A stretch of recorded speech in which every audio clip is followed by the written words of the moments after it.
Impromptu Saturday afternoon video, Talladega warrants it. Welcome back to the Breaking Bob channel. Hope y'all are doing well. Quick ARCA video. We'll have a main video later for the Xfinity recap, but wanted to get on this because we have a lot to talk about for the ARCA race. If you're new here, hit that subscribe button though. Always talking NASCAR and racing on a daily basis. We got the Cup Series main race tomorrow, the Jack Links 500. Zane Smith on the pole for his first career NASCAR Cup Series pole. Front Row Motorsports keeping this drafting style track dominance as far as qualifying goes in the next gen era. And you've got Kyle Busch also on the outside front row.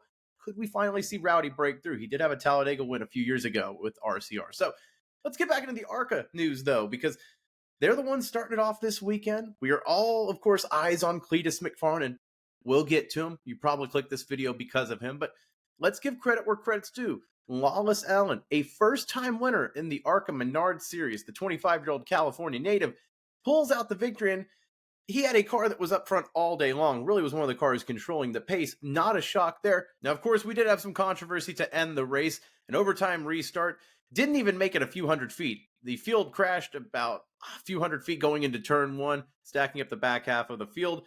And with that, the field freezes. There's no more overtime restarts in ARCA. That's it. You had Wallace Allen on the outside, Thad Moffitt on the inside, and Allen just barely ahead of Moffitt there, gets him the win for his first career ARCA win. Everyone's going to say, oh, it's typical ARCA, typical ARCA. This race really delivered. There was a lot of really good racing. And yes, there was a few cautions late that really stacked the field up, and then it turned into your typical super speedway race there. But really, credit to the ARCA series. Everyone's always wants to throw them under the bus and give them, they don't get the benefit of the doubt that a lot of the series do. The racing was pretty good today overall, and you get Wallace Allen, a fitting winner there. It's really hard for one of those smaller teams to get a win when it comes to a late restart. Just don't have the takeoff speed that a team like Venturini does. And by the way, didn't have anything on the news last week. Venturini closing doors after decades in the sport. They're selling to Nitro Motorsports to be the new developmental series program for Toyota moving forward. But Venturini's cars were strong today. And Wallace Allen finally breaking through into victory lane. Good for him.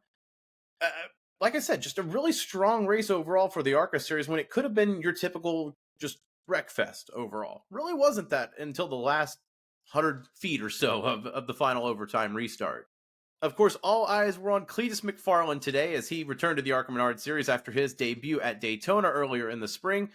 And McFarlane came out today with a lot less of an eventful race than his Daytona one, where he spun, got caught up in incidents, didn't even finish the race. Today, a little bit of a harder obstacle for him, although he did finish the race, and we'll get to that strong finish. Engine issues today for that 30 car, where he just wasn't really able to get up to speed. Was early on in the race up in the top 10 with the main pack drafting, and then just lost some of the engine power. He had to go to the pits for one point. They tried to fix the engine, got to the point where they said, nope, you're just going to have to limp it around. Stay attached to the draft as well as you can. And he was able to get around as well as he could in that 30 car and stay attached to the draft. That was the ultimate thing. And then when that major accident came out, he was running, I think, 14th at the time on that final restart, was able to navigate through that wreck, as well as earlier, a tire blowing out on one of the cars in front of him. McFarlane was able to finally get through his first ever ARCA race in one piece. McFarlane was finally able to finish his first ever ARCA race in his second ever attempt with a 10th place finish. That's right.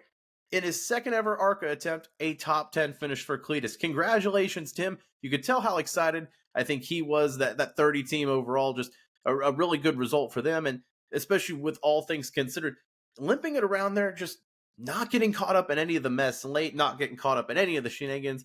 For Cleetus, he even said coming into today at his press conference, I'm there to make content. But at the end of the day, he's also a wheelman. He's not there just to have fun. He's there to compete at the end of the day, too. And I think that's what's really great is he's bringing so many eyeballs to the sport, and NASCAR has finally leaned into it. I think they were a little apprehensive with Daytona, especially when it came to the ARCA testing. They put him on probation because of all the access he wanted. And now they're actually giving him in-car camera footage that over 60,000 people are watching during the race. They're interviewing him, live streaming his press conference in ARCA. Can you imagine, when was the last time an ARCA press conference was streamed before the weekend? That doesn't happen. So it is rare to see someone with his platform come into NASCAR like this and not only do that, but do it well so far. It's drafting style tracks, yes, but still, credit to him for getting out there, and a 10th place finish for Cleetus McFarland. Awesome to see. And he'll be once again back in the ARCA series this fall, his third attempt, this time at the Bristol night race that Friday night in the Xfinity series, or not the Xfinity series. Whoa, we're getting way too hard of ourselves. In the ARCA series, he'll be racing that weekend in the Bristol night weekend in this fall. So excited to see Cleetus return to ARCA. I would imagine we'll see him maybe do a couple one-offs here or there. I don't think you'll ever see him full-time in any of these series, but he even has said his goal is to work his way up slowly with seat time through the developmental series until eventually he can race at the NASCAR Cup Series level. Now, again, way down the line here, but he is realistic in his approach, and today got a real racer's taste of just limping your car home, getting the best result possible. And look, 10th place, that's almost like a win to that 30 team today overall.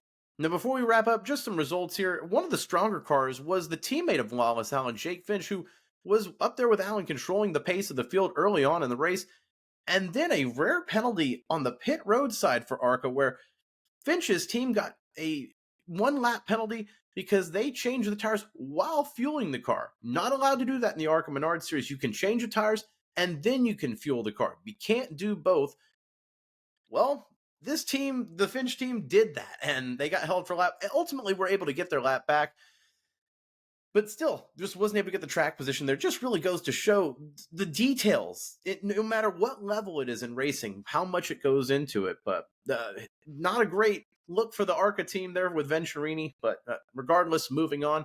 One side that we can celebrate, Isabella Robusto on the Toyota Development Series. A third place finish today for her.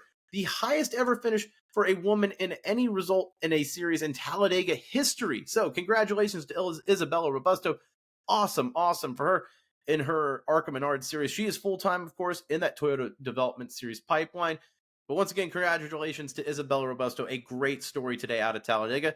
And that's just the beginning. I'll be back with a main video tonight for the Xfinity Series Plus, the Cup Series tomorrow on Sunday. If you're new here, of course, make sure you like this video if you like what you saw, and subscribe to the channel for more NASCAR and racing content.